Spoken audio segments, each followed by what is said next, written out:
Welcome to your weekly interval. This is the Best Damn Nerd Show. I am Jimbo James Kincaid. With me, Jeff T. Budd Esquire, and we are the BDNS. Hello, my excellent friend. Salutations, bud. We are going to be talking about the Bill and Ted franchise tonight, in case that intro didn't give it away. This or the title. Yeah, or the title of the episode that you've already clicked on, which I also forget about. So yeah, there's that also. But welcome back to the Best Damn Nerd Show. So we will be getting into Bill and Ted. This is one of the episodes that when we were coming back for this reboot was discussed very early on. I wasn't sure they would get its whole own separate episode, but here we are, Bill and Ted. And one of the champions for the episode, Mark Truex, conspicuous by his absence tonight. He demanded a whole episode. He demanded it and then refused to appear. He just wants to listen. Yeah, and he better. And it's just you and I, baby. Jim and Jeff. Here we are, going Bill and Ted on the Best Damn Nerd Show. But before we get into that, after the break, let's catch up, man, because you've been up to some very intriguing things. I know you are our board game aficionado, but you picked one up that I think it looks, and you can correct me if I'm wrong, but it looks compact enough, it looks simple enough that even I, somebody that does not have the lavish board game collection and space set aside for it, that I would actually really like to buy this game. What did you pick up and start playing this week? Picked up Call to Adventure. I kept it next to me in case we wanted to talk about it. Theater of the mind. He picked up the board game, folks. I watch on YouTube, so I'm like Davis. I do a lot of visuals and stuff, so people who listen to the podcast just deal with it, I suppose. Damn prop comic. Shucky ducky, quack quack. So it's kind of like a storytelling adventure. It's all basically card based, although there are these runes which kind of work as dice, and it's like two-sided dice essentially, and it has to do with like passing skill checks and different places in the story. So like you get your origin card, you get your motivation card, and then also you get your destiny card, but that you keep a secret. You get to look at it, but none of the other players do. And that has to do with like end of game bonuses. You're trying to acquire the most points. That's how you win. But I mean, when it comes to games with you and I, we're more about just telling the story anyway. So I don't think we even care about who has the most points. It's more about how did we get there? It's the journey, not the destination so much. Yeah. And what I like about this game is you encounter different events, and there's like a couple of ways to like approach it. And it's how your character kind of grows from the experience.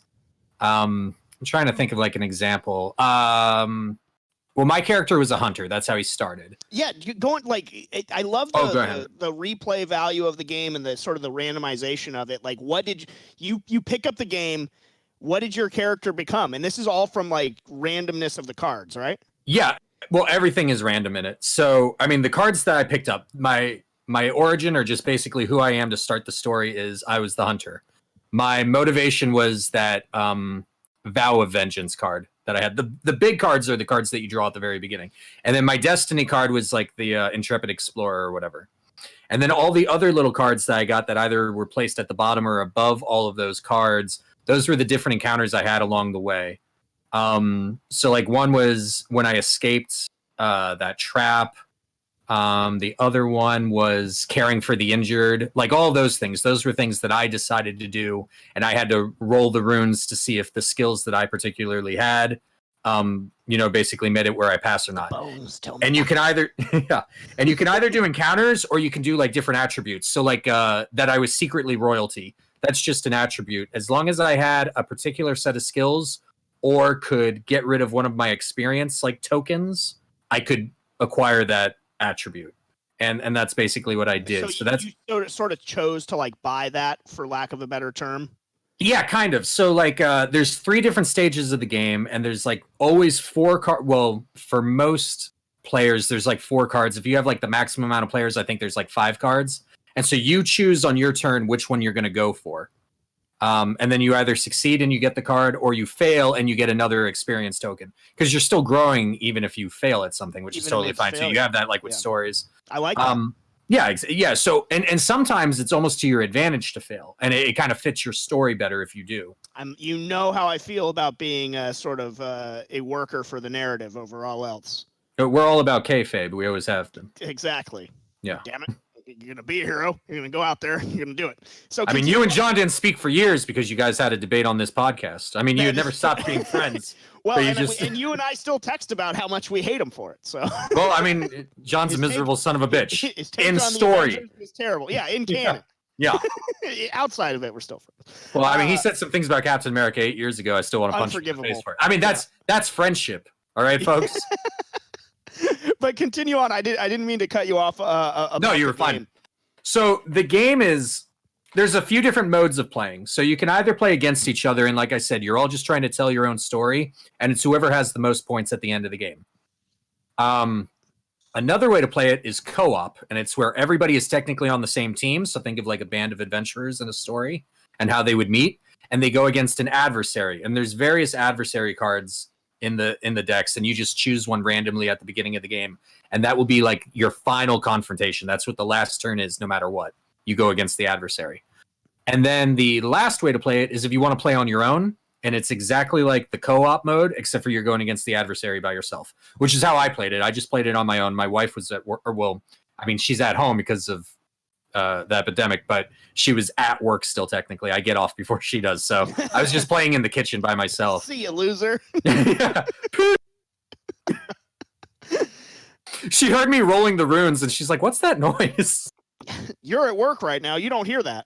I'm adventuring. I was like Bilbo Baggins. I'm going on an adventure. How long it was, because so you obviously you played the solo version, which solo or co-op sounds like the way that I would definitely gravitate towards over anything. And I guess the solo play of it is what makes me actually want to buy it, as somebody that is, isolated most of the time. Now it's like, it seems like something to break up the monotony of Fall Guys and Ghost of Tsushima would be good, as opposed to, actual work. That's for suckers. Yeah, exactly. How long is the gameplay? Like, how long did it take? Because I didn't know if it was you completed the whole story and then that character's done, or if it was sort of like when we were playing Pathfinder, kind of builds upon itself. Yeah, it's self-contained, so it's almost like you're playing an entire book. Let's put it that way. Trying to think how long. I think they say about like 30 to 60 minutes. Something like that. So, I mean, it's very manageable. Like I said it on the Discord channel, it is a relatively simple game, I think. And I think that's why on Board Game Geek, the people that are for it versus the people that are against it, it depends what it is that you're looking for. If you're looking for a very complex narrative that's going to give you a lot of story, a lot of people were comparing it to 1001 Arabian Nights, which gives you like paragraphs of information when you like encounter something. That's not this. A lot of what I did after I had played the game was I summarized my entire story, which is what you're encouraged to do. If you win the game, tell your story to the people around the table. Or the way I would want to do it is everybody tell their story. In competitive mode, the game ends one turn after the first person finishes their story. So you have a chance to still finish your story if you're kind of like right there with you or with the person in the lead. But I mean, you could be left in the dust if you keep failing missions, because after you acquire a certain amount of cards, you move on to the next round and then the next round and then you're done. But you can't acquire those other cards if you're still, failing in the first or second stage. But like with co-op, we would all be able to tell our own stories because the story ends for all of us at the same time. And maybe we don't win. Maybe the adversary wins. That sounds so awesome. And you mentioned that you summarized that you posted some really cool photos in the Discord. That, of course, is bestdamnnerdshow.com/Discord. If you want to jump in on the conversation. Something else that happened in the Discord that made me, I just want to say real fast. It's also kind of like Fable, where you can either be really good or really bad. My character, if you look at one of the pictures, I did cut a couple of corners to succeed in a few things. Not enough to... I was more of like an anti-hero. You can go full villain, and you actually get a point penalty for that. Oh, chicken chaser, no. But you could still technically win. Yeah, but I think that's pretty cool too. I like and then you can play like hero cards or anti-hero cards, and the adversary has certain cards in his own deck that he plays against you, throughout the entire game, which is really cool. But anyway, I don't mean to cut you off. Go ahead. Who is your adversary? Like, oh, my adversary was like a mad cultist. So it was like me going against a cult. But I'm trying to think what some of the other ones are. The one in the rule book, and I saw that one too, was just like a giant wolf, and that kind of reminded me of like Neverending Story. The monster in that, I can't remember his name, but the one who was tasked to go after Atreyu. It was very reminiscent of that, and it's like the big black wolf, kind of the black dog, like British folklore thing. So I mean, that's what he looked like. I'm trying to think of what some of the other ones were. I think like an evil warlord. There's a lot. And the other thing is, if you're not playing co-op and you're not playing solo, you can throw all the adversary cards in the deck, and they can just be events, and it's just different guys that you may have fought along the story. So I mean, cool. So you can still face off against adversaries, but if you are playing co-op or playing solo, that's the only adversary in the game. You're not going to run into the others. I guess how much replay value? How many how big is the spread of options? Do you feel like at this point in time, like with just the base set? Well, I mean, I think because of all the cards, there is a lot of replayability to it.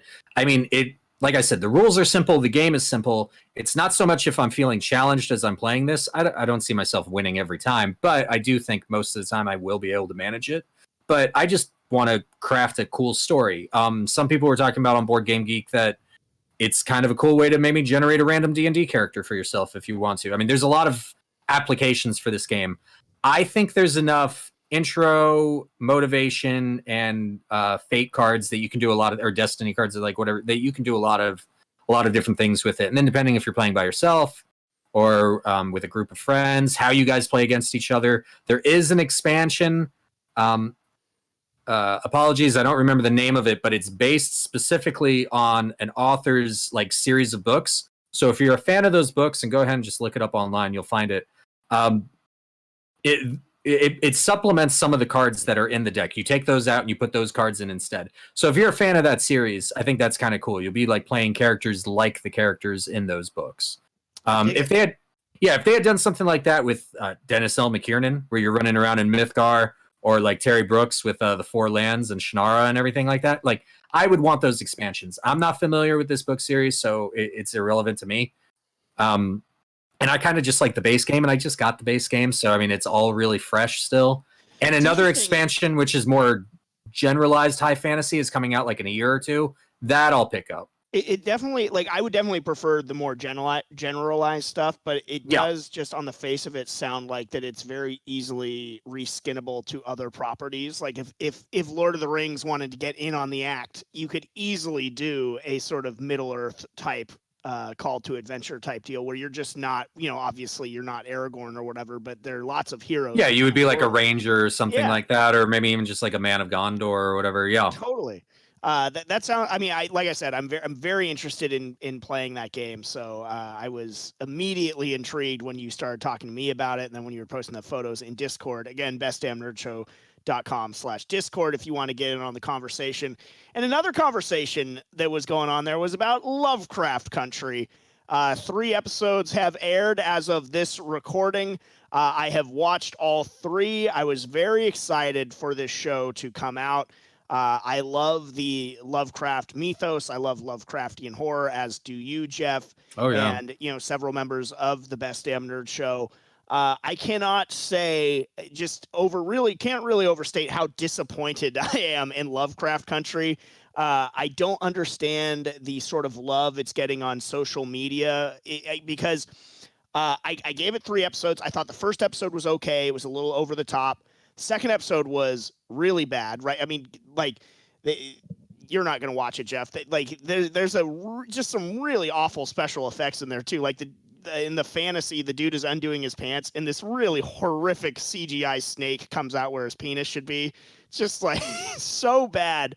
And it's like, okay, so giving it another episode. The 3rd episode is kind of like their take on a haunted house, which, by the way, the horror in the show, outside of a few parts that seem like they're already pivoting away from, is not Lovecraftian at all. Like, we got like a Shoggoth, and we got like the very stereotypical like Lovecraftian cultist type thing in the first 2 episodes. Yeah. But now we're doing like a haunted house thing, and it's I don't know if they're trying to be campy or not, which is a big issue because there's a scene where we're building towards the climax, and there's this ghost of like a basketball player, but he has a literal baby head, like the head of a crying baby. And That's not big enough. Well, yeah, indeed, but it was just like laugh I could out palm loud. that. Yeah, like just like laugh out loud, just cringy. Like this is a fucking stupid show. What's the era? Like when does it take place? It takes place in the 1950s and everything like that. And again, I thought it was an intriguing concept. If you have to pit, because it's like in Jim Crow America and everything like that. If you have to pit people not only against the horrors of the Lovecraft world, but against society as well. That's an intriguing concept. I understand it's based off a book. Man, hopefully the book is better, because Lovecraft Country, to me, is just a big mess and a big miss. And it comes off really over the top and really cartoony. And it just not good. So I would definitely skip Lovecraft Country if you have not gotten into it. Yeah, I'm sort of morbidly curious to see where it goes from here, if it gets any better, if it continues to get worse, which every episode it seems to be trending in that direction. But it was nice to find some people in Discord that also were turned off by it, because, you go online and you see just a lot of people like showering it with praise, and it's like, why? Like, the performances aren't very good. I do think the main character of Atticus is a good and likable character. Journey Smollett, I mean, she's a smoke, but her character is completely cartoonish. And so are a lot of the other things. I just want some like good Lovecraftian stuff on HBO. Like, HBO is the perfect venue for Lovecraft. Yeah, I would love to see like an anthology series, like one-offs and things like that. And you could just take the characters from the Arkham Horror board game and Mansions of Madness, because one of the things I always liked about it, and I haven't played the newer editions, but the old one, if you flip your character's card on the back, it gives you like their entire backstory and everything. There's a lot of very rich and diverse characters in terms of their backgrounds, their approaches, what it is that they're facing off against. And it's like, if you have like this anthology series, it's like maybe you have this episode with Dexter Drake, and then you have something like with Joe Diamond and stuff like that. Like, I would love that. I think that would be really cool. It's funny that you bring up the board games, because I played a round of Mansions of Madness just to get ready for the third episode, hoping that it was going to turn around and actually, hook me.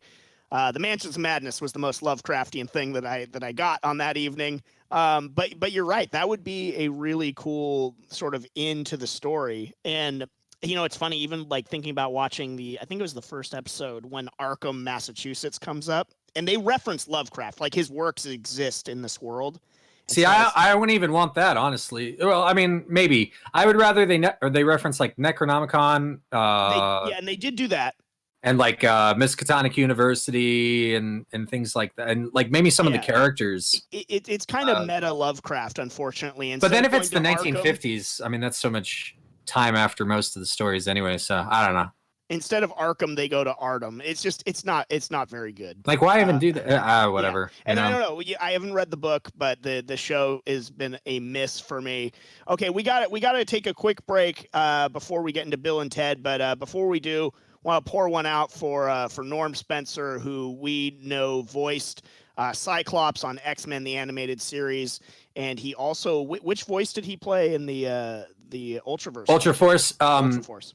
It was a bunch of various voices, but on a two-parter, he voiced Grenade, who's a member of the Strangers, which is kind of like they're not like the X-Men. They're almost like Fantastic Four-ish, except for there's like 7 of them in the Ultraverse. Yeah, he was a pretty cool character. He was kind of like the Wolverine hothead character on that team, which is kind of funny. The irony, yeah, absolutely. Yeah. But I mean, he certainly worked his way into a lot of nerds' hearts with his role on X-Men the animated series. So sad to hear of his passing too, because he was still in his 60s, I believe. So yeah, he wasn't that old. It is unfortunate. Too young.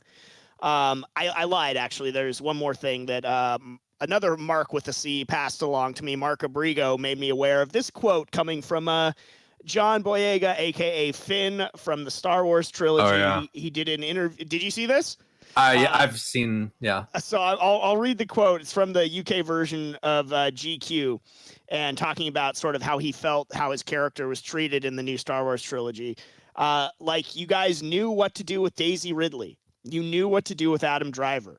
You knew what to do with these other people, but when it came to Kelly Marie Tran, when it came to John Boyega, fuck all. So what do you want me to say? What they want you to say is, I enjoyed being a part of it. It was a great experience. Nah. I'll take that deal when it's a great experience. They gave all the nuance to Adam Driver, all the nuance to Daisy Ridley. Let's be honest. Daisy knows this. Adam knows this. Everybody knows. I'm not exposing anything. You love to see it. It's just great. And I don't even fully agree with them because I don't think Daisy Ridley's character was nuanced at all. And I don't think Kylo Ren was necessarily, all that complex either. Certainly more so than Rey was. But for him to come out and be ripping the movies like this, I mean, it's pretty unheard of to hear a star rip such a Titanic franchise like that so publicly and so definitively. I mean, do you have a reaction? Yeah, he's saying complexity, but what I think he means is like screen time and like amount of focus that the plot is directing towards those characters. Because, I mean, when they were promoting Force Awakens, I guess they were sort of using him as a red herring with all the scenes of him wielding the lightsaber and stuff like that. And it's like, okay, this is the Jedi in the new generation. Like, this will be the Jedi guy. He's the Luke. And it's like, and obviously she's a girl, so she's the Leia. It's like, and that's just how people's like minds work. Yeah, and it's like, yeah, exactly. Yeah, it's all we could compare it to. And I mean, with J.J. Abrams, he was kind of trying to do one-to-one comparisons and copy a lot of things anyway. So, Finn was my favorite character in Force Awakens. I mean, hell, I don't even know who I could say was my favorite. Like, Poe Dameron was my favorite character in Last Jedi, because I thought he was in a very frustrating situation, and I just agreed with everything he was saying. I'll hold for General Hux.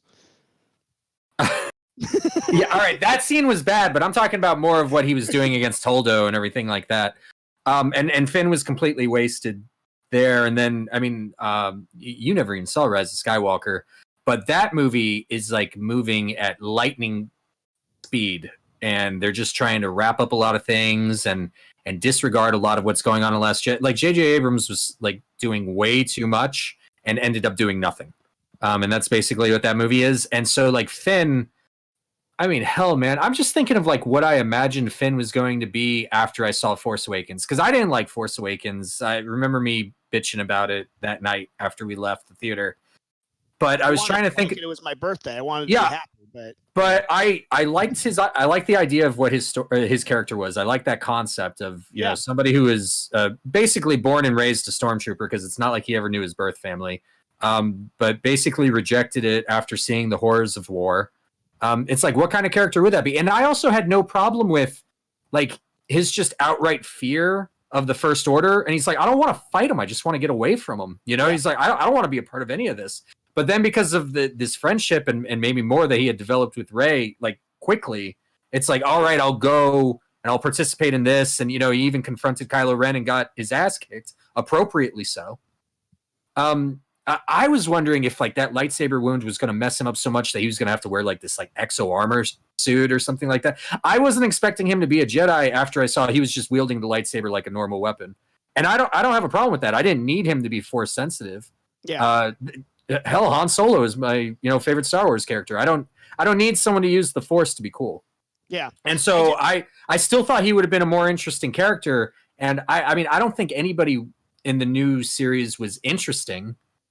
But I mean, I think Adam Driver is a very good actor, and his character, I guess, tested well with some people or whatever. And there is that nuance and complexity that just comes with, well, he was, he can't always have been a bad guy. And it's like, are they going to make him a good guy again? And it's kind of like that will they, won't they with him as a Darth Vader, and then also with a potential relationship with Rey. And maybe Disney was using John Boyega as some sort of like, quota hire, which is kind of shitty, and I understand him being frustrated.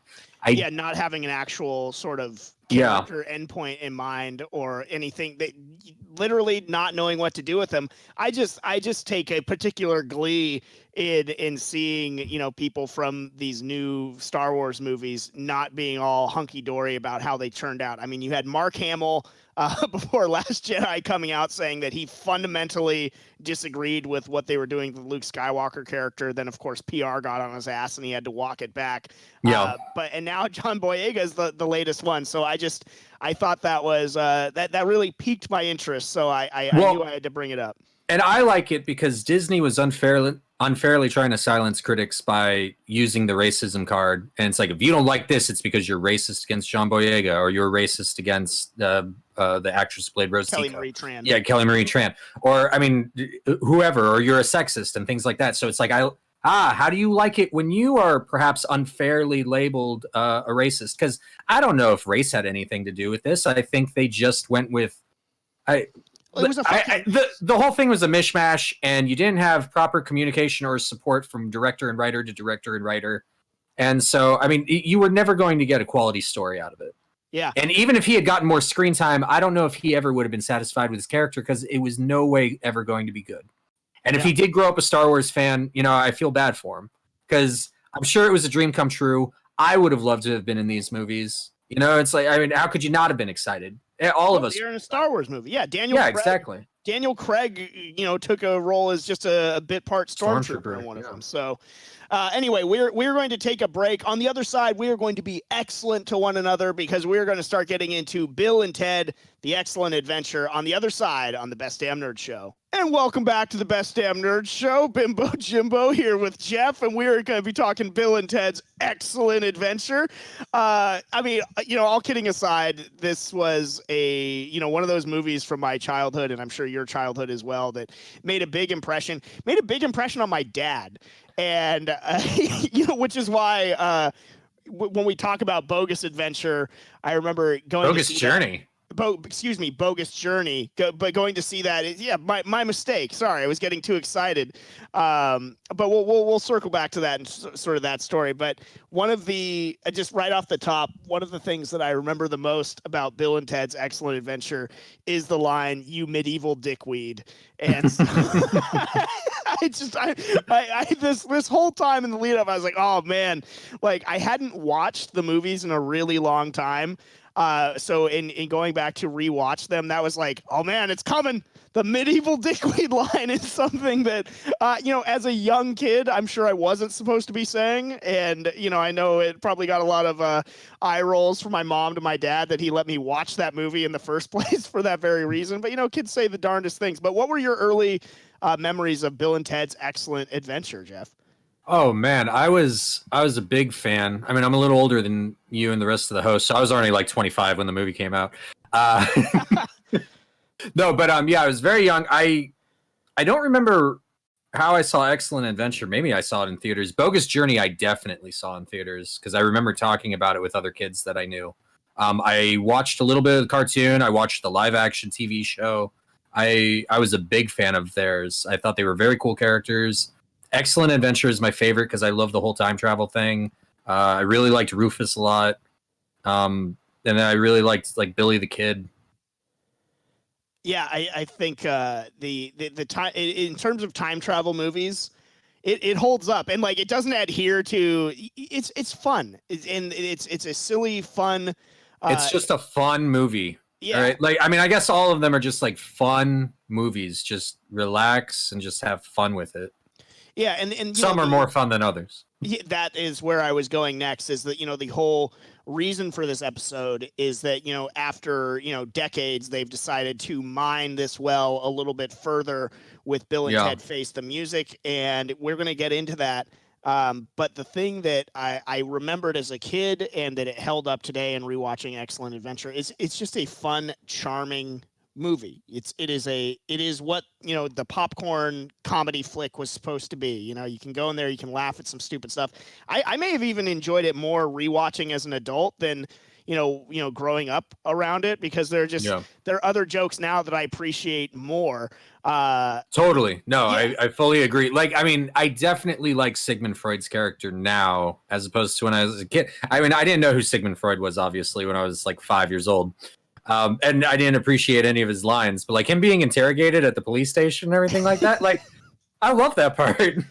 Dude, I hated Napoleon as a kid. Like, I was totally... Oh, dude, Ziggy Piggy and the water park? Ziggy Piggy. I thought Deacon was completely justified to leave him at the bowling alley, though. I was like, I would have left too. 100%. Like, as a kid, I was like, yeah, dude, Napoleon is being a total dick. Like, He was a dickweed. Yeah, he was a dickweed.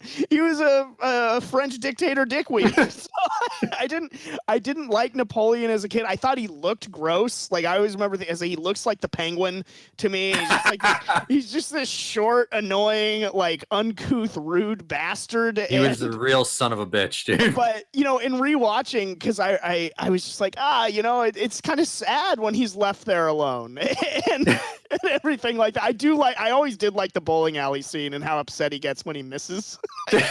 shit. Yeah, dude, him cheating. Oh, dude, tremendous. What I loved about this movie and Napoleon in particular, and then just like anytime, like when they made fun of Hitler on Family Guy and stuff like that, there was a time in the world where Napoleon was one of the most powerful people on the planet. I mean, he had conquered Europe, and they're showing him cheating and bowling in this Bill and Ted movie. It's so funny what happens with time, and Yeah, well, that was another thing that really stuck with me. Obviously, I think the most fun part of the movie is them going and collecting everybody. Mm-hmm. I love that. And I loved how well so many of them took to the fact that they were time traveling. Also, it's just like completely absurd. That's why Billy the Kid is my favorite, because it's like, well, yeah, he's like a teenager like them. So like he's just their peer. And so like he just starts picking up on like their vernacular and how they act and everything. And like he likes the Nerf football and everything. And he was with them the longest. Yeah. So it's like he's really adjusted and used to it. So it's like, and I always liked cowboys and stuff as a kid. So yeah. they saved him from that encounter. Yeah, in terms cheating me. In terms of the historical figures that they grabbed, the one that always stuck out the most to me, and the way I said it for years because of this movie, and I think it's part of the charm, it's Socrates, dude. Socrates. Dude, like I probably said Socrates for an embarrassing amount of time, because by the time that I knew him as Socrates before I'd ever taken a philosophy class. It would be years, but it's like, yeah, it's Socrates, dude. I called him Socrates for years as well, because I mean that's where I learned who he was, and they even called him Socrates a couple of times in the movie. Yeah. Before they started interacting with him, they called him Socrates before it, and they call him Socrates at the end during their presentation. Socrates. But yeah, he's Socrates. Yeah, it's so another good. character I like. Yeah. Yeah, and of course, Rufus is such a fan favorite, played by George Carlin. Obviously, sadly, no longer with us, but in the outline, he's not in the movie a ton, either one of them. But he makes a big impact, and certainly was very memorable. And one of I think the first things that people will exclaim when you bring up Bill and Ted is, "Oh, Rufus!" People love Rufus. He was like a more cool version of that guy from Quantum Leap. Like this, it was helping Scott Bakula travel through time. Yeah, Cylon number 1. Yeah, exactly. Yes, exactly. So can't think of the actor's name, but yeah. What did you think? Like Rufus, like why do you think he had such an appeal? And I mean, George Carlin is he's the man. Yeah, I think it's part that it's George Carlin, and then also he had like a really cool look, with the coat and how he wore his hair and the sunglasses, and he's just a really nice guy from the future. Helped Bill and Ted. As a kid, and it all starts blurring together, like the TV show and everything like that. Rufus plays a much bigger role on the television series than he does in the movies, and they interact with him on a regular basis. So it's like, I don't know. I always assumed Rufus was a bigger deal than he was in terms of his interactions. But I mean, yeah, outside of the Circle K and him talking to the people in the future in the beginning, and then at the very end when he's with Bill and Ted and the princesses, I think that's it for him, right? At least in the first movie. Yeah. There is just something in the way George Carlin is just cool, though. Like how he even talks, like greeting my excellent friends and everything like that. Just his delivery. You got 2 hours. Yeah. He just has a way about him that just really jumps off the screen. I always like the part at the very end of Excellent Adventure when the Wild Stallions are playing and he looks at us and he goes, "They do get better." I thought about that today and getting ready. One, yeah, it's great. Two, I love that he's like a little, and then he's just jamming on the guitar. Yeah. But I love that he looks at the camera and says they get better. And, I'm just thinking, it's like, not the movies, Rufus, not the movies. But I mean, they do become talented musicians Yes. by the end of Bogus Journey, and they are quality of the talented. films Well, don't yeah, get quality. Well, I mean, I know a lot of people will defend Bogus Journey, and I don't think it's a bad movie, but I do think it's inferior to Excellent Adventure I for a lot of reasons. Vastly. Yeah. I think we'll get into that. And even has less Rufus. Yeah, which mistake. Yeah. I feel like Rufus tested. And even Rufus in his disguise, still less screen time, I think. So, I mean, it's weird. Yeah, it is. But, Excellent Adventure, the time travel trope, the use of the telephone booth as their time travel device was, as a kid, I loved that. I'm a huge history nerd. So like, I love the fact that, as I've already said, that they were going through history and getting all these like historical figures to go with them and be part of their presentation. What sort of, if we were to sort of recast like who we wanted to pluck from history, is there anybody that you would have liked to have seen maybe incorporated into this? Well, it's so funny. I was thinking of the question before I rewatched the films, and then I was looking at the board in their classroom, and it had other historical figures written down that they could have presented or caught. And one of them is who I was thinking of. I would have like Julius Caesar, and it's like, if you do that, Salad dude. Exactly. And it's like, you would have salad dressing, dude. And so you would have like sampled out like different people. Like in terms of presidents, I think Lincoln was the right way to go. Next up would have been George Washington. I got one for the presidents, and that's Ted Theodore Roosevelt. I'm Ted Theodore Logan. Because Teddy Roosevelt is such an American character that I think he would have really fit in very well with what they had going on in the movie. Lincoln is just so recognizable from a physical aspect, and obviously the 7 years ago kind of deal. But Teddy Roosevelt was the one that jumped out to me. But go on. And then another one I saw on the board, and I didn't think about her, but then after I saw it, I was like, yeah, that would have been kind of cool. Was Cleopatra. And it's like, it would have been kind of cool. And also I'm just thinking, it's like, she's like known for her beauty and everything like that. It would have been kind of cool to see a female character interact with them more than like Joan of Arc didn't really, she was part of like the rapid collection of time travel characters at that point. Borderline montage. And I don't think she ever spoke, because I mean, I think they were just saying her character only spoke French probably, so it's like, yeah, she didn't get to really do too much other than be adorable. Yeah. And then the princesses were not a part of the presentation. They just ended up falling in love with them. So I don't know. It would have been kind of cool to, see Cleopatra interact with them or something like that. I think Cleopatra and Caesar would definitely have been awesome. Caesar, just because he's referenced to, again, is the salad dressing dude. Earlier in the movie, that would have been one that I would have liked to have seen. But you already got Socrates and the toga, so maybe that's what I was like. If you use characters like that, then you obviously have to substitute other characters out. And I wouldn't want to lose anybody that we actually got in the movie. So near and dear to our hearts. It's like, I like how it is. Also, I think that was part of the presentation. You only had to take one historical figure from each, like, I don't know what era and everything like that, and that's all you had to do. It was funny seeing Genghis Khan too after playing so much Ghost of Tsushima. You're fighting your grandson, son of a bitch. Yeah. Genghis Khan. I mean, we'll go into it more, but I mean, the sporting goods scene. Yeah. I love it. I loved it as a kid because I just thought that was really cool that somebody was smashing shit up like that, and it's like Genghis Khan is just freaking awesome, man. That guy's just gonna do what he wants wherever he is. So you brought up him at the sporting goods store. I think the scene of them at the mall, just in general, all of their interactions there, is one of the best scenes in the whole movie.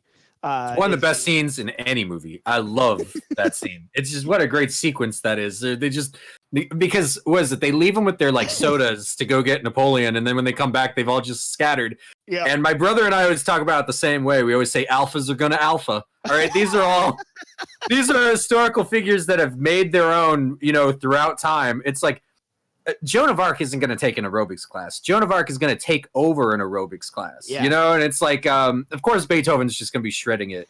in the music love that store. too. What a great advertisement for that store too. That's the one that never made any sense to me. That store was empty, and then the place is packed because they all just want to see him jam out. Also, like, it made me want to learn to play the keyboard as a little kid. You know, it's like, telling me nobody's going to stick around and buy some instruments. You keep that guy up, you know, the storefront. Yeah, I thought the shop owner looked pleased too. At first he was, and then I think probably that he wouldn't stop playing and he wouldn't leave, and he wasn't going to buy anything. Customers, well, he certainly wouldn't be buying anything. And then like Freud hitting on the girls with the, well, I mean, first off, salting Billy and Socrates' game because they were moving in on that. That's my favorite, I think, part of the whole mall scene is the idea that Billy we're famous. Yeah, trying to hit on those girls, and then Sigmund Freud just completely just blowing it. He's such a geek. It's such a good scene. What is a geek? And his limp corn dog. A Freudian slip. And then Napoleon, you know, go at the water park. Waterloos. Yeah, which again, such a good little nod to history there. I hated Napoleon. I remember thinking, it's like, God, he's cutting in line too. Like, this guy is just like such a jerk. Alphas are gonna alpha. All right, Napoleon Bonaparte does not wait in line. But you're right. The mall scene is one of the best. What did you just think, you know, I guess in revisiting, but growing up to Bill and Ted just as a duo of friends going on this adventure and just those characters? I mean, I think as a kid you take it for granted, but like looking back and like with all the movies we've had now, I just like what nice young gentlemen Bill and Ted are. They're just a couple of very positive, friendly kids. Yeah. You know, and it's like they just like to hang out together. The only class, I guess, that they're potentially failing is history because Rufus didn't have to help them out in math or English or anything like that. Fortunately, because I don't know what time travel would have done for those situations. Yeah. But like, yeah, it's just like, it's fun. It's positive. There's nothing bad you can say about the two of them. There's a couple things I like. I like that the two of them never fight in any of the movies. They never have like a falling out moment, you know, where then they have to come back together or anything like that. In that regard. Yeah, that never happens. And then also, and I know Red Letter Media touched on this also recently, but it's like, it doesn't show them have any like negative interactions with like classmates or anything either.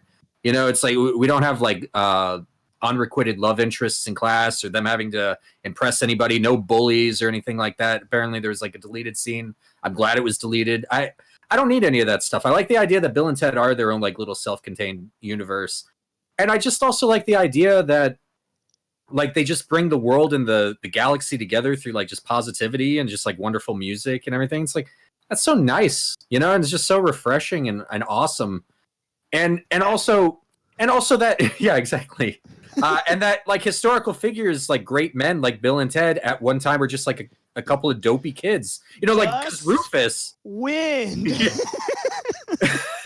Because like the way Rufus looks at them, you know, because he knows what they are. And it's like you get to just see them when they were a couple of silly 16-year-olds. Like, I don't know. That's fun.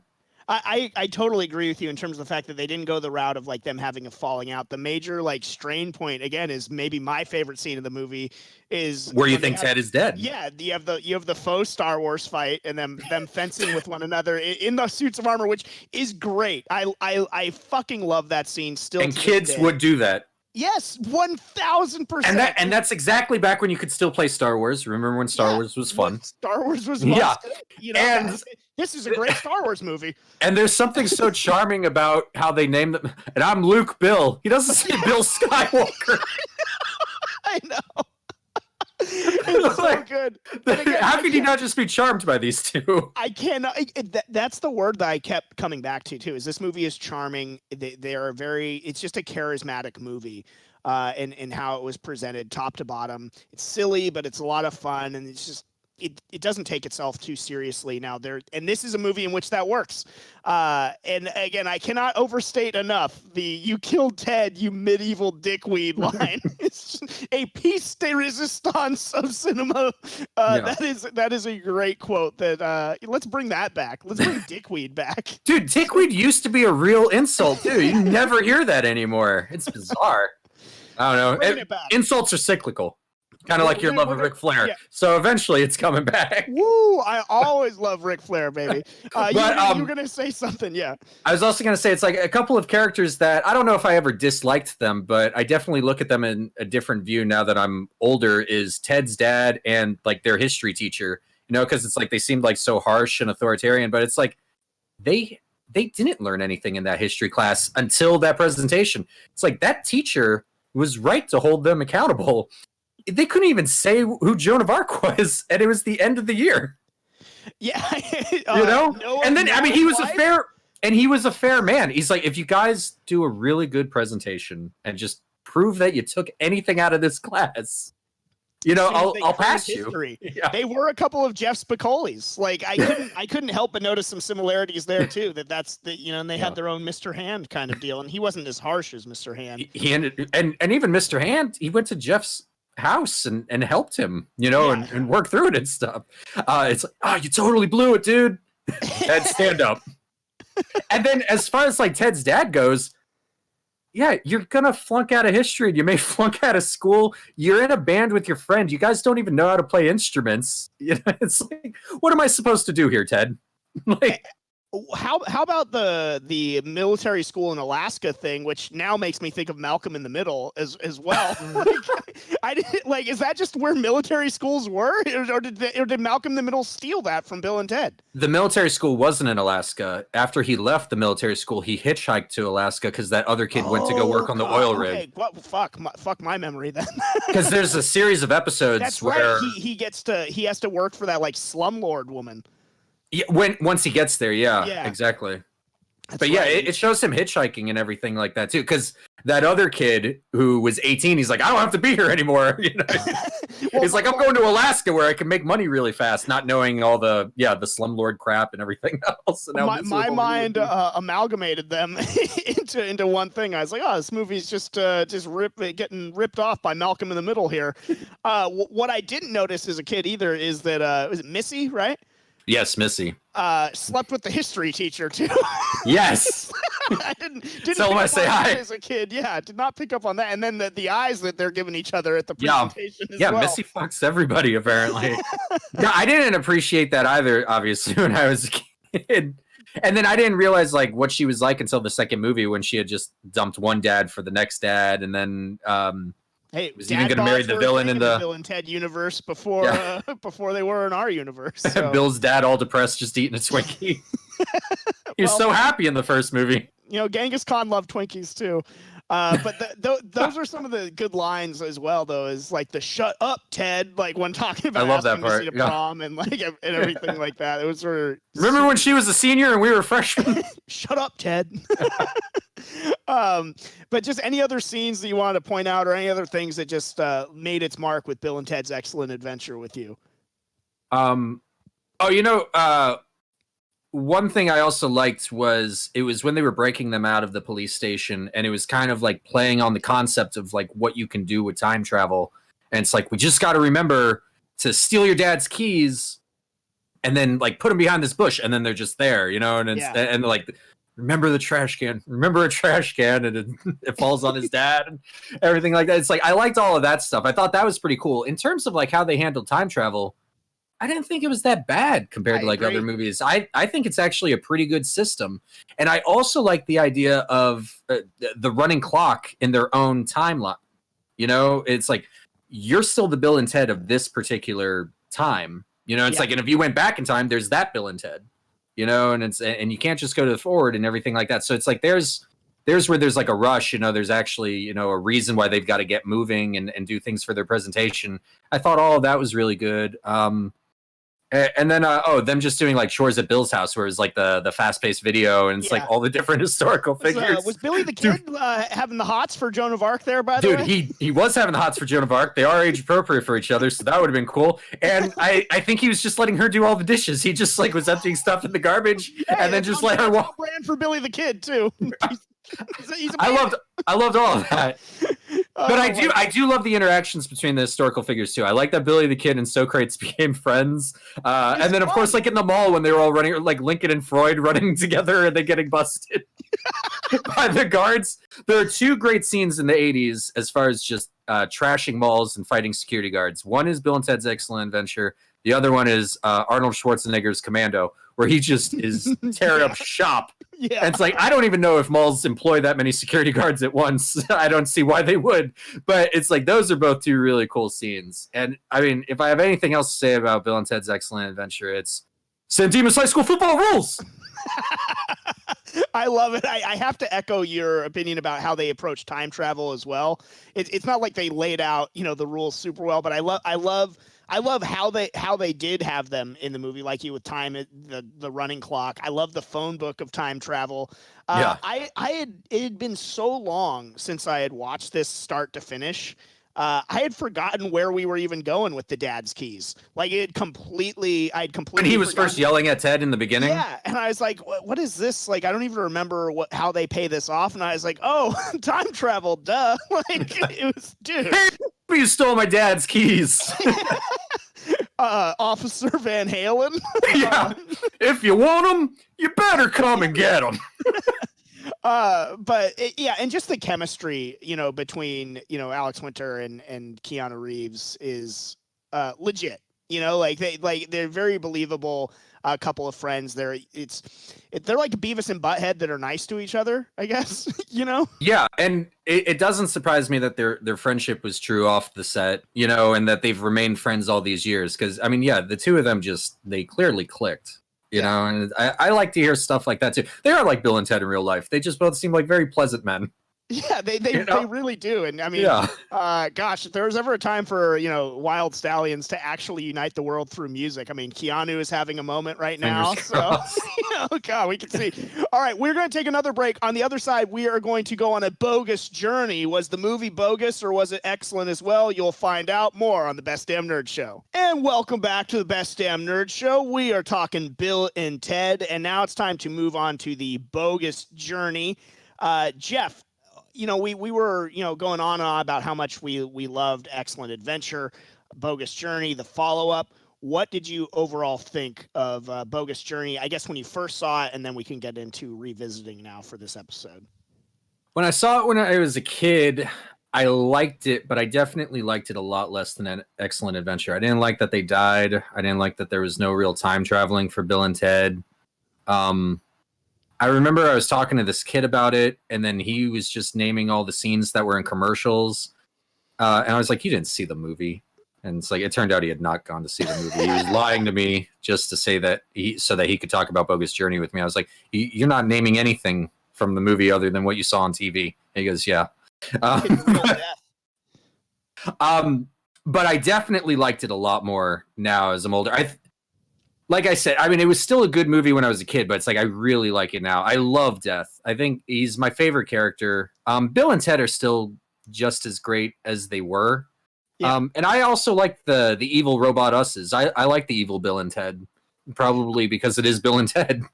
Yeah, no, I think the evil robot versions of themselves really worked. My early impressions of the movie were, I don't know if this was based on the fact that I guess originally it was going to be released as Bill and Ted Go to Hell, or if it was just that, being little kids and seeing that movie in the theater, that my brother and I were telling my mom about how they go to hell in it. And my mom was not, I don't remember her being particularly pleased that dear old dad had taken us to see a movie in which Bill and Ted get sent to hell and dealing with everything like that. I definitely, it was not one of those ones that was on replay at my house like Excellent Adventure was. Same. Yeah, it did not have that same medieval dickweed moment that would be exclaimed with zeal and frequency in the Kincaid household. And I don't like Station. I just thought it was stupid. Oh my God. Jumping to that, yeah, Station sucks. Station sucked then. Station stinks now. Station sucks forever. I think Station's even worse now as an adult. Watching it now, I think probably as a kid I could probably forgive it a lot more, but now watching it's like, oh, this is just bad. I kind of like them more when they're two little ones than the fused big one, and that's how I was as a kid too. I didn't really understand why they fused together. I was like, oh, is he gonna fight the robots himself because now he's big and strong? And it's like, Oh, just so that you could put the robots together more easily, because now there's only one of them. I didn't understand any of that. It made no sense to me. We're not time traveling, but we go to heaven. Yeah, give us like a famous other historical figure, dude. Well, I mean, like Mark Twain was playing, or I mean, not Mark Twain. Einstein was playing like charades, and I think Ben Franklin was there, right? Yeah, he was playing charades. Yeah, too. but instead of station, I would have preferred revisiting the historical figure thing. And I know they wanted to do stuff different, and which I appreciate. Like, and we'll talk more about the Comic-Con at Home panel later in the episode. But I appreciated the writers being like, originally how this was pitched was that the studio just wanted to do another Bill and Ted's Excellent Adventure. They want him to be failing an English class this time. And time traveling are like, we already like did that. We don't want that would have been rough. Yeah. We don't want to just rehash. So I appreciate the fact that they didn't just want to rehash, an Excellent Adventure, and that they this is better. 100%. Yeah. And you're right. The greatest addition since Excellent Adventure is Death. He is a wonderful and charming character. And I think what made me most hyped for Face the Music, other than obviously, we're getting Bill and Ted back, and Keanu is having this renaissance and everything. It's like, Death is still part of the equation.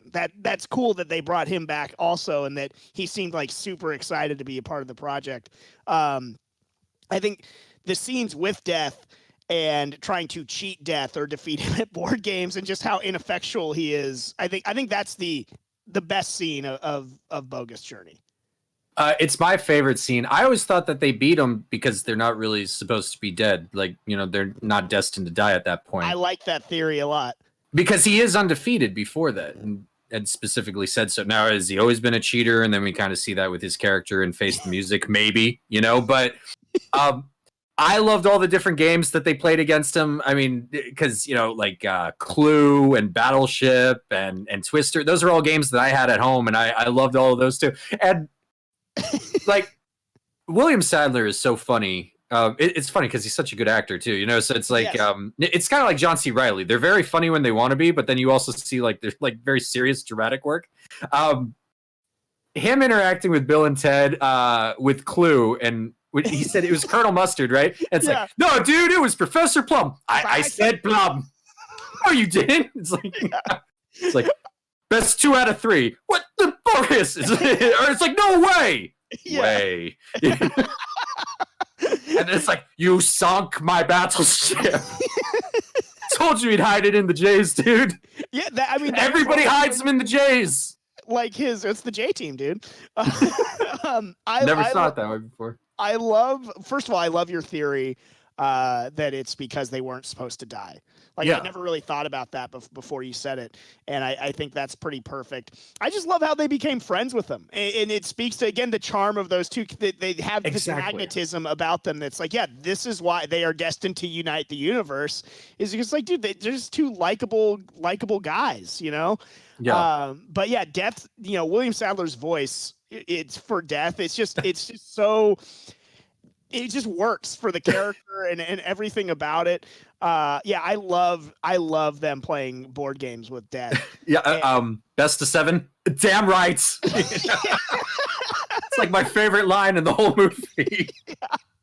It's so good. And you posted a question as we're getting ready for this episode, is which game would you want to play Death at?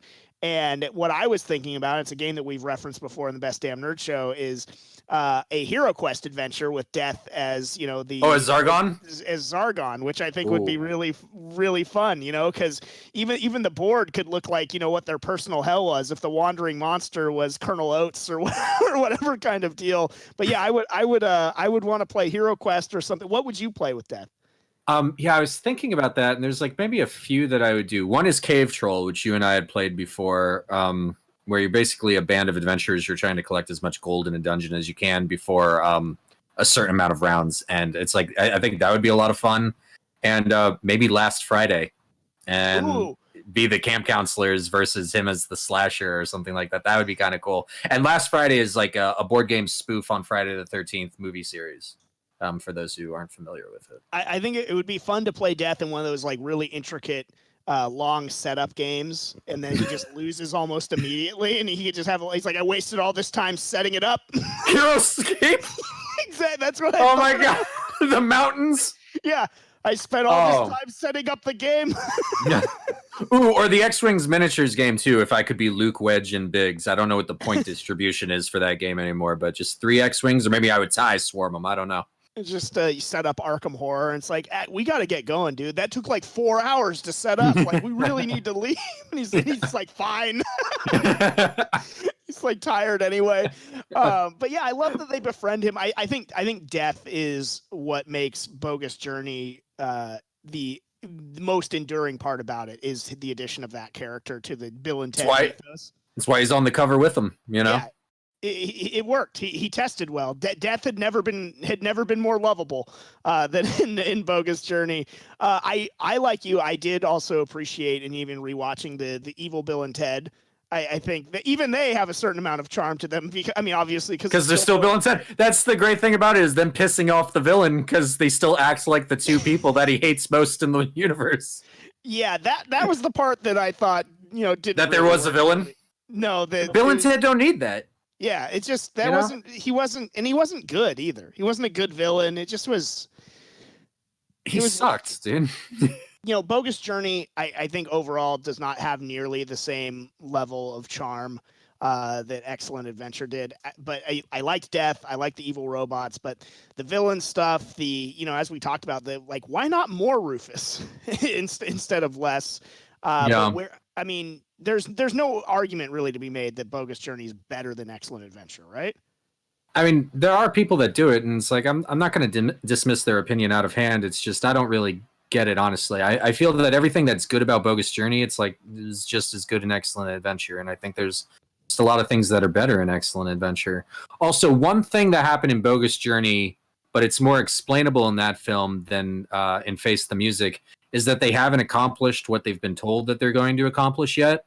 Yeah. And it's like, they're still relatively young, so it's like, obviously there could still be more time before they do it. And then what I liked about the end of Bogus Journey before Face the Music was we get to see what they accomplished through that montage of newspaper articles and the audio of them launching themselves into space, which is kind of like when we have our first contact, because their music is, reaches aliens and everything like that. I thought all of that was really cool. One thing I do like about Bogus Journey more than Excellent Adventure is I like the soundtrack more. And I like a lot of the songs in it. And I also do like to see Bill and Ted become fully accomplished and become like talented musicians and all of that. Yeah, I appreciate the end of Bogus Journey for that very reason too. And it also feels like the end point for the series, because we are getting that montage of them achieving everything that they're going to do. We didn't really need another one. And one thing that I like about that, and my problem with Face the Music, is when you look at what the future looked like in Excellent Adventure, all of their images of Bill and Ted are them at like that age. You know what I mean? And so it's like, that's when they become the legends that they are, is kind of around then, I would assume. And, you get the quotes from them, and it's like, it's very simple, but at the same time, it's like, can you not say that it's true? Be excellent to each other and party on, dude. It's like, yeah, it's like, maybe everybody should just feel that way. And it's like, yeah, it seems like something that a dopey teenager says, but it's like, I like that entire society in the future is built around that. 700 years in the future, they're still adhering to that. Our mutual friend Baby Huey, when sort of like religion has come up, he's like, he's very respectful of everyone's beliefs and everything. He's like, I'm not super devout about anything, but I've always subscribed to like the Bill and Ted sort of religiosity, which is, just be excellent to one another. There's nothing. It's sweet, that's I think it's part of their charm, is that's how they were. So. I do like that about Bogus Journey. It's like, they're paying it off. And we're going to see the fact that like they achieved all of that. Again, the layering in of Death was a nice addition to the mythos, no doubt about it. All right, we're gonna take. Well, I guess actually, because you posed a great question in the build up for this episode, is that because one of the other good scenes is obviously when they're in hell with Death, their personal hells, which was really cool. I liked all of that. Yeah, I like the stuff with Colonel Oates. I think the most. Give me infinity. Yeah, I thought maybe you'll let him do his girly style, dude. He was great. But what would be your personal hell? I 'Cause was mine's wondering pretty if obvious. I was wondering if yours had to do like with Last Jedi or something like that. Yeah. I was wondering if like one of mine would have to be like I have to assemble miniatures for Shadows of Brimstone, or I'll never play the game. Or there's always something missing. It's like one arm missing. You set up a board game and you never get to play it, and the other people are just like, I don't feel like playing anymore, and you just have to set up the next one. I know that hell. Yeah, I know you do. Yeah, for me, it would be like strapped to a chair with my eyelids peeled open, being forced to watch the Last Jedi, and especially select scenes on repeat, and also reading positive reviews of it and talking about how it's better than the original trilogy. That would be my personal hell, 100%. Or having to watch Shawn Michaels lose match after match after match. That would be it for me. But I thought that was a great question. It's like, yeah, what would my personal hell be? And I guess being forced to go to a Lizzo concert would be another never ending Lizzo music. But we're gonna take another break. On the other side, we are going to get into Bill and Ted Face the Music, and they will face the BDNS on the other side on the Best Damn Nerd Show. Welcome back to the Best Damn Nerd Show. We got one final Bill and Ted segment to talk about. I can't even do it. We're gonna be talking about Bill and Ted Face the Music here. And there's a few people that we are going to hear from, or a couple people that we're going to hear from other than ourselves. And let's go to CSO of Star Labs, Mark Truex, first of all, who is not here, but we'll hear from him in absentia. Yes, he really pushed for this episode, and then didn't even have the courage to watch the new movie and be a part of this episode, which is, in my opinion, shameful. But look, before we hear from him, Jeff, your thoughts on Face the Music? I am not a fan. I thought it stunk. It's a big stinker. Stank. Yeah, it's not good, folks. My whole thing was hearing that they were even doing this. My biggest question was just like, why? And then as I was watching it and after I was done with it, like that's still my question. Like, why did we do this? Why did we have to go through it? I don't like sequels that take place like so many years after the fact. Usually, I think it's really hard to get it going again with the story. Different people. Yeah, and I also I don't like the idea that Bill and Ted had still not succeeded in what it was that they were destined to do. And then to explain that and to try to counteract without dismissing what the end of Bogus Journey was, I think they end up breaking a lot of the rules that they had sort of established in that universe already. In terms of time travel and what Rufus's era looked like and things like that. I don't like it. I think Bill and Ted works when it's incredibly simple, and it can only stay simple with the fewer movies you have.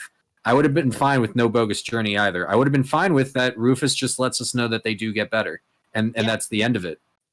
100%. Like if there had never been a Bogus Journey, I think Bill and Ted's Excellent Adventure would still be as well thought of today as it is.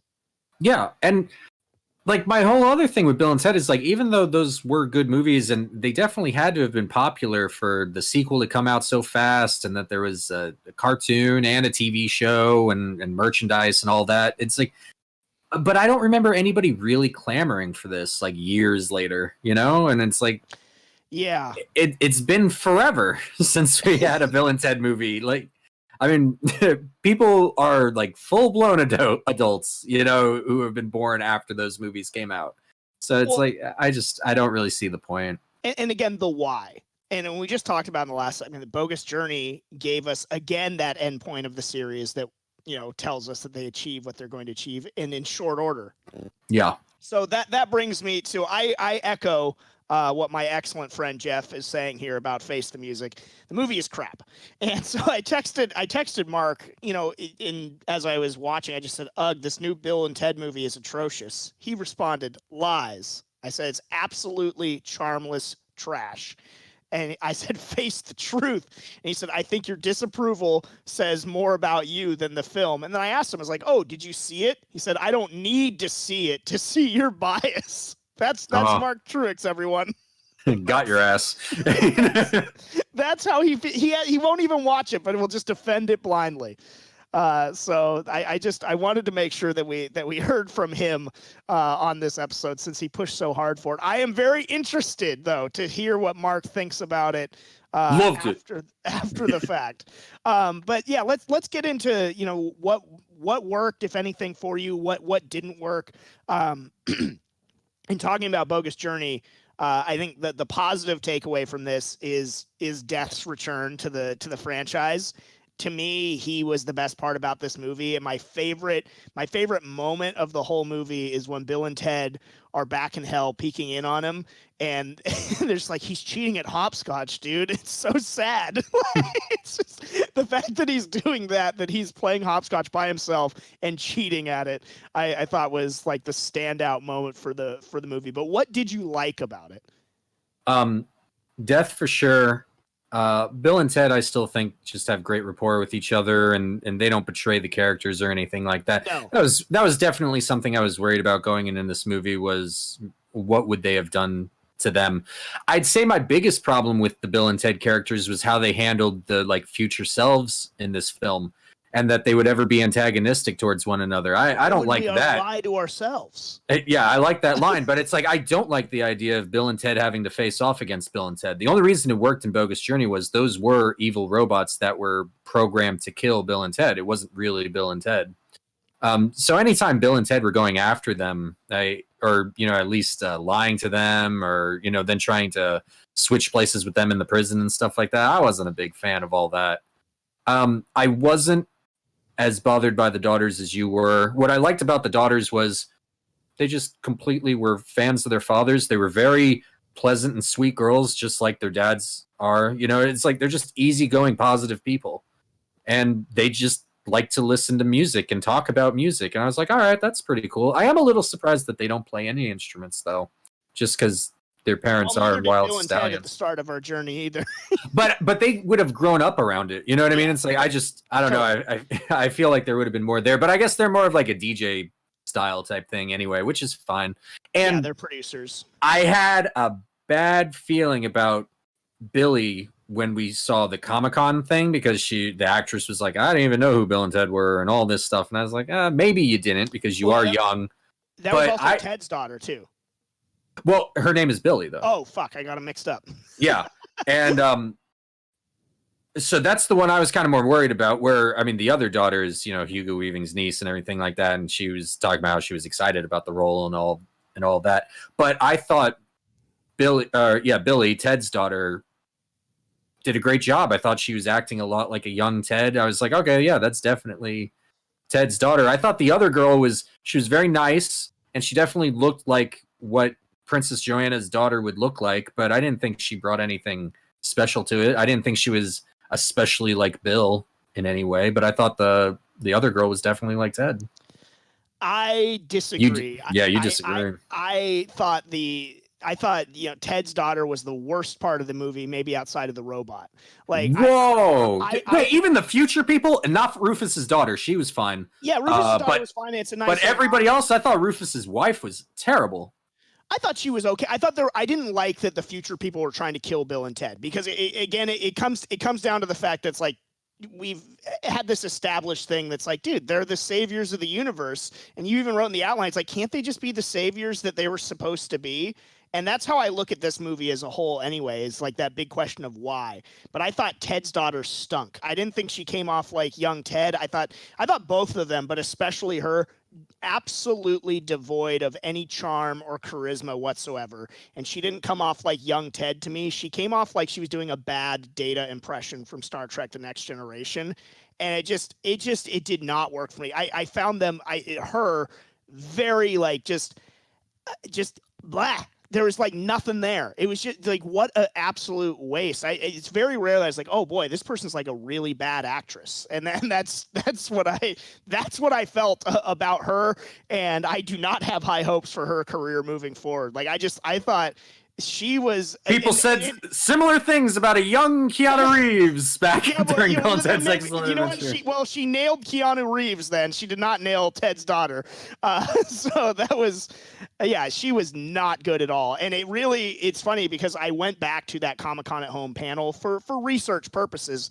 And to me, where it was both of our worries, I felt like, oh, well, yeah, then I guess our worries were founded. When she said, oh, I hadn't seen any Bill and Ted movies, I watched like 2 seconds of one, and the rest of the panel was kind of laughing about it. I was like, boy, you really didn't do any research for this role. And she kind of like rolled her eyes, like, yeah, that's kind of how I do. It's like, yeah, well, you fucking sucked. Like, and you were the worst part of this movie besides the robot, and maybe even more so. No, the robot is the worst part, and then that's also one of the reasons why Death was so great, because Death just kept shitting on him every time they interacted with each other. That was great, and it's like, oh man, I'm gonna rock out when you guys are playing. It's like you have to earn rocking out, and then him wanting to play an instrument. It's like, I could just sit in the back and play the tambourine. The tambourine is much trickier than you think. Like, he wouldn't let him do anything.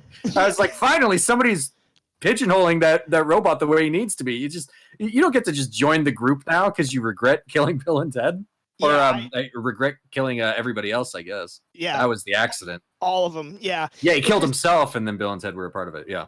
It just didn't work. And you tie that into with the fact that, like, I didn't like the future people trying to kill Bill and Ted, and again retconning the prophecy and all and that. Prophecy is stupid. It's not a prophecy. It's all just historically documented. Yeah, it's what happened. Rufus knew everything about Bill and Ted's life because they learn about them in school and everything.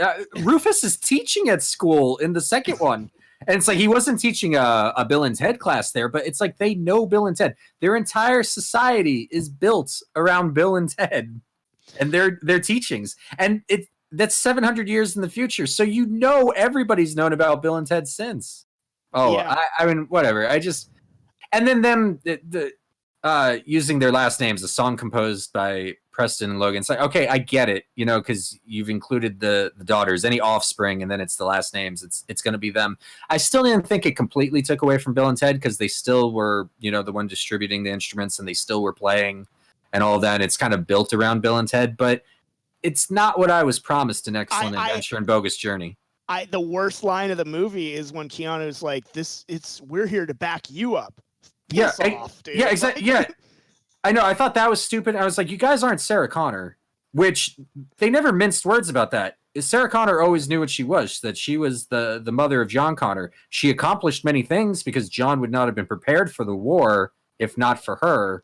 But John is the one that, leads humanity up against the machines. Bill and Ted, they create peace. They're the ones that cause the ushering in of a new society. It's not that they lead to that. I also like with their children. Whatever. I also thought, unfortunately, that this movie committed one of the great sins in any movies, in that, in a lot of ways, it was just boring. I think you said it was a chore to watch. Yeah, it was one of the things that I picked up almost immediately. I was like, this is just like a boring film. And it goes back to my question of why. I was like, why are we doing this? Why do I have to sit through this? Like, why does this story exist? I don't think it was necessary. It's not like Bogus Journey left on a cliffhanger that, studios just didn't give a shit about, and we've been waiting for this. I mean, it's just none of this really mattered to me. Yeah, it's hard to make a boring movie. I feel like it's easy to make a stupid movie or a bad movie, but to actually be boring is a more unique feat in film than I think a bad movie necessarily is. And I also, going back to some of the things they did in this, I appreciate them trying to revisit the whole historical figure thing. Yeah. Can I get can we get Van Halen to be in the band, like, to tie back into the first movie? But they cannot get Van Halen unless they have a most excellent music video. But I just feel like that would have been more like nice fan service, as well as bringing back Beethoven as opposed to Mozart to play with them at the end. Like, if you really want to put like sort of a bow on the whole Bill and Ted series with this, you got to get Van Halen, you got to get Beethoven. I thought Kid Cudi's involvement was completely nonsensical and stupid. Really dumb. And also, I mean, let's be honest, like 10 years from now, people watching the movie and Kid Cudi's just gone to the wayside. That's going to be a complete waste. Yeah. And it's just going to be a dumb reference that nobody gets. Yeah. And then, what was I going to say? You reminded me from Excellent Adventure. I like that discussion about Van Halen and getting him in the band, because I almost feel like they were arguing like a time loop paradox thing. It's like, well, we Yes. need Van Halen for the band. Well, we need a Most Triumphant music video. Well, we need to learn our instruments. That's why we need Van Halen to be in the band to make up for us not having a music video. Yeah, exactly. That's why I thought it would have really worked. I did like the scene at Dave Grohl's house, even though I agree with you about like future Bill and Ted being. It's not Bill and Ted. Yeah. Yeah, I do think that if there was some like sort of whatever, if it was the future people trying to sabotage it or something like that, would have worked better. But that just as a scene, at least felt a little Bill and Ted to me, sans the robot and everything like that showing up. But I think that Face the Music was a completely unneeded sequel. I think it's a case study in why you don't revisit something like this that while successful has developed a sort of a cult following behind it, but there was no reason to pick up this baton again. And like you said, I think just a moment ago, I don't remember hearing this clamor for them to do another one. It's like, we told the story. It paid off in the fact that it was an unfortunately really bad movie. The first two we talked about charm and charisma and like just the sort of right approach to it. They did not have the touch in this one. This was totally bogus, dude. I do kind of like how they looked in the prison though. It was cool design.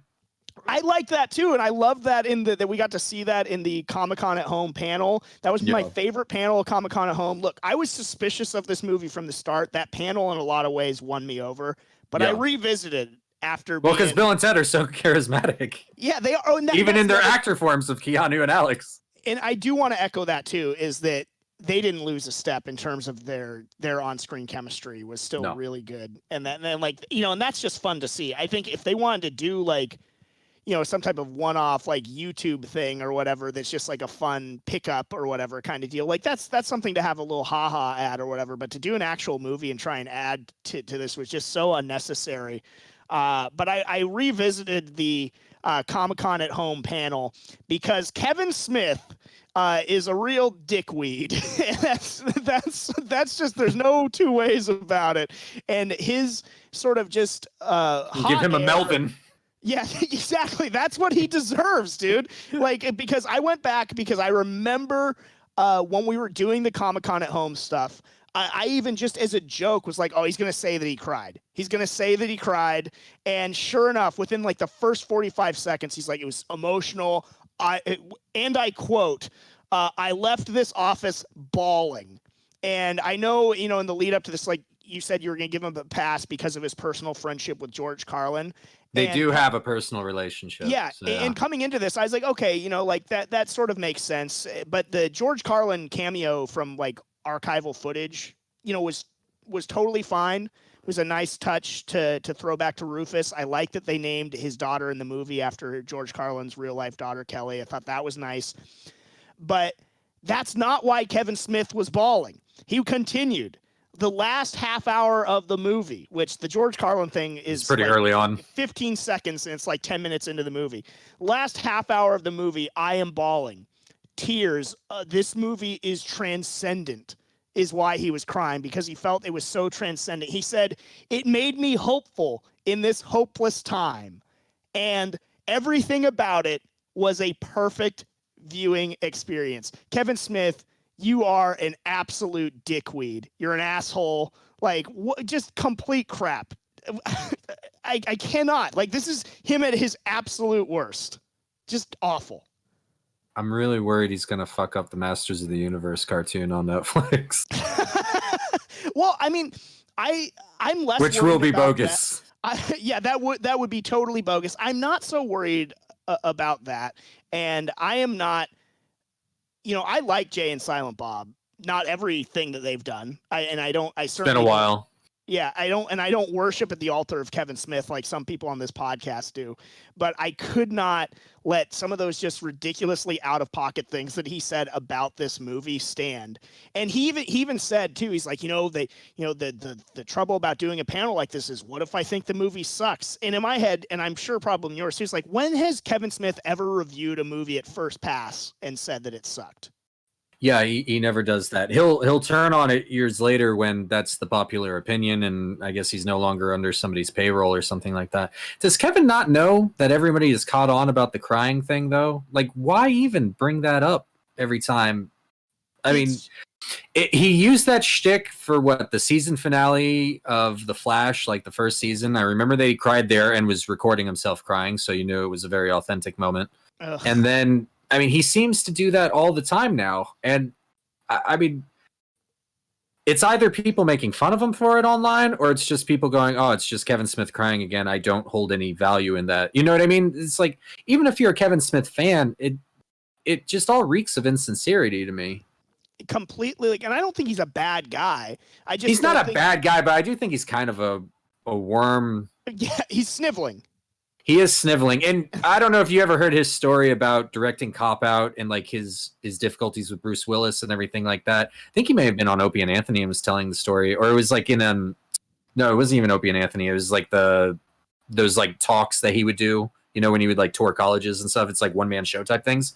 And he was telling the story about Bruce Willis and that he was having difficulty like directing him, but it was because he does this like weird hat in hand, like, could we maybe, you know, and Bruce is just like, what do you want me to do, Kevin? And I was just thinking, I was like, Bruce is just waiting for the director to direct him. And it's like, and that's me getting the story from Kevin Smith, which means it could even be worse than that if I was getting it from Bruce's perspective or just somebody else on the set. I was like, then that means there is no way where Kevin Smith was not in the wrong with that story. And it's like, I kind of don't respect him, like, certainly like as an authority or even like kind of as a man. Yeah, I even said when I was texting, I was like, he's become an absolute gold mine of bullshit. Like, he's a bullshitter. Well, my biggest problem with that is what he said about the prequels when the prequels came out versus then what he said. You want to defend the prequels to this day, that's fine. I get it. The prequels have fans. Sure. All right. And it's like, and I don't dislike the movies to a significant degree. I mean, hell, I kind of even like them a little bit. Just, I don't know. Yeah, it all seems so far away. Yeah. But well, especially now. Bullshit. I don't know. I go back and forth with the prequels, but like, I'll bet you do. But like, but like, he was so positive, and then he like, you know, completely threw them under the bus. Totally. And it's like how he's not? He's an unreliable narrator / critic or whatever you want to call it. Yeah. Like, he blows with the wind. In that sense, I hope the Master of the Universe, you know, stuff is good. The one thing I will give, or it'll be a big stinkor. Yeah, it's just, that's excellent. I should end the show right there, but I'm not going. Punching out early. Good night, folks. Yeah, Kevin Smith, you are a dickweed for that. But the one thing I will give him credit for saying is talking about in terms of how, you know, without Bill and Ted, there would be no Jay and Silent Bob. And I appreciate him saying that, and that, you know, it brings to mind, you know, we've referenced Beavis and Butthead as well, which I do think were influenced by. They're like kind of Bill and Ted if they were assholes to each other. Right. Yeah. I feel like there is this weird comparison, not weird to compare them, but this weird phenomenon that Wayne and Garth came about right around the same time as Bill and Ted. And in fact, the first Wayne's World sketch on SNL happened the day after Bill and Ted's Excellent Adventure came out in theaters. That's really weird. Yeah, and I know that Mike Myers had created the Wayne character a couple years before on some other TV show or whatever. I'm not accusing any of them of being plagiarizing Dick. Because Bill and Ted, it existed for a while too, because those writers were doing it on stage as characters that weren't time traveling or anything, and they were just doing the characters. I think it's parallel thinking because it's just, exactly. It's just, I mean, it is what a teenager in the 80s was like, I think, or at least stereotypical teenager. That was, I guess, what I mean. It must have been, and it's sort of me, you know, being born in 1985. You know, I was not sort of getting that experience that was like the stereotype or whatever. So in going back, even like what they say, like party on Wayne, party on Garth, and like excellent and everything. It's just like, what? Yeah. Like, because on its face, that was the vernacular. I guess so. And so because you never really hear of this sort of feud between the two or accusations of one ripping off the other. I am a big Wayne's World fan, though. I have to say, and I think if I had to choose between Wayne and Garth or Bill and Ted, my allegiance is in Aurora, Illinois, with Wayne and Garth. I love those characters. I am a fan of both movies. I know a lot of people like to shit on Wayne's World 2. I think it is an absolutely Wayne Stock. Yeah, Wayne Stock, the YMCA scene is like, abort, we've been identified. I was laughing to myself at a stoplight the other day, thinking of the Handsome Dan scene. Yeah, I'm not Handsome Dan. He works in radio and super appreciates the fact that like that guy's just doing a completely stock interview. Yeah, work is hard. You're not listening to a word we're saying. Yeah, but I love the Wayne's World movies. The SNL stuff was great. So if it's Wayne and Garth versus Bill and Ted, despite the fact that Bill and Ted do time travel and get so crates and everything, I go Wayne and Garth. But where would you in Wayne and Garth versus Bill and Ted? Where do you fall? In terms of the two franchises, Wayne's World has given us a lot more material and a lot more quality material because I do like both of their movies and I loved all the sketches on Saturday Night Live. In terms of the characters, I like Bill and Ted more than Wayne and Garth. I don't really like Garth at all. I like Wayne. No shit. Yeah, I've never really been a fan of him. Dana Carvey is weird for me. I appreciate his disguise. Turtle. That's all there is, man. I don't know anything else about that. The fact that I had never even fucking seen the movie. Me neither. Oh, wait, I have a funny story to tell you about that movie after the show. I'll tell you. Definitely for the true believers. Sorry, folks. But Dana Carvey, I recognize his talent, and I do think a sketch show like Saturday Night Live was perfect for a guy like him because he is good at impressions and stuff like that. But damn, dude, he does not really make me laugh, and I'm not entertained by that person. I see. I love Garth. Like I love the scene, and I don't want to go down like this Wayne rabbit hole too hard, but some of my favorite moments in Wayne's World, it's like when he's playing with like the donut people and like all this stuff. Like I don't have too much to say. What's that? Like his shyness was funny to me. I don't know. I love them both, and I definitely see Bill and Ted. I love both. Like Ted is my favorite, but I really like Bill. And it's like where with Wayne and Garth, I really like Wayne, but I don't feel that way about Garth. What I will give you there, and it's even addressed in the movie, is that Bill and Ted very much so are like on the same footing. They're equals. Garth is very much so Wayne's sidekick. And it's even addressed in the Wayne's World movies. Like, what am I just going to be? And with you as always, Garth, and stuff like. And they do have that sort of falling out ish moment. It's very brief, but they do have it. But yeah, no, I loved Garth with the "we fear change," and he's like building the robot and starts hammering and everything like that. I don't know. I loved them both, but in revisiting Bill and Ted, it made me like just realize how eerie the same vernacular. Just how the characters are very similar. It's just in Bill and Ted, they time travel and go to hell and stuff, whereas Wayne and Garth are sort of grounded in reality, but even they have the elements of like the mega happy ending and the Scooby-Doo ending and stuff. Like, it's weird. I'm so glad we're having this conversation because my mom and I, we used to do, I guess, what would have been the precursor to the BDNS fantasy battles. And we would talk about who would win in a fight of Bill and Ted, Wayne and Garth, and Beavis and Butthead. And like we had like real conversations about it.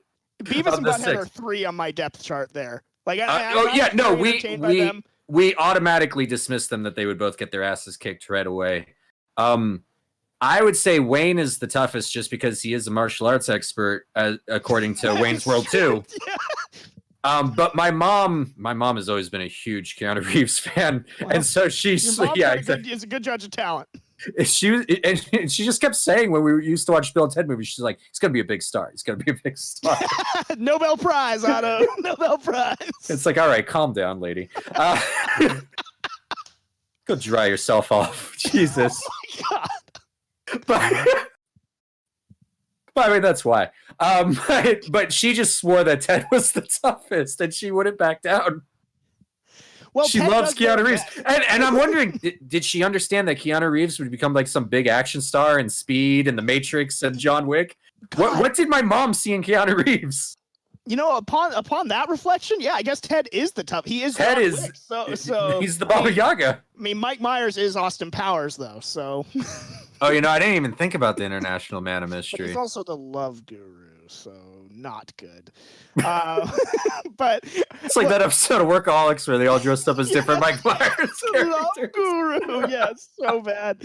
I'm glad also just for this Bill and Ted episode because it gave finally the Best Damn Nerd Show an excuse to bring up Wayne's World, which is an incredibly influential franchise on me, just in terms of quotability and all these different, even like sort of foundationally for why I would want to do a show like this. It's because like, dude, they do Wayne's World, and so that's I am thankful for, I guess, Face the Music for that. But anybody who watches Face the Music needs to face the facts that it is a terrible movie. I got their ass. I got them. But appreciate Bill and Ted's Excellent Adventure and Bogus Journey and the characters that you love. It has been, just so triumphant, revisiting this with you, Jeff. Most tranquil. Yes, absolutely. That is going to do it for this edition of the Best Damn Nerd Show. Have a great week, everyone. And remember, be excellent to one another and party on, dudes. And if you think that we forgot the princesses in the second and third movie, we did. Well, they're very forgettable. The writers did too. Hey, Nerdosphere, Bimbo Jimbo here. Thank you so much for watching. And if you want early access to this show, then you need to go to bestdamnnerdshow.com/Patreon. There is a bevy of content out there for you, and I hope you enjoy it all. Thank you so much for your support.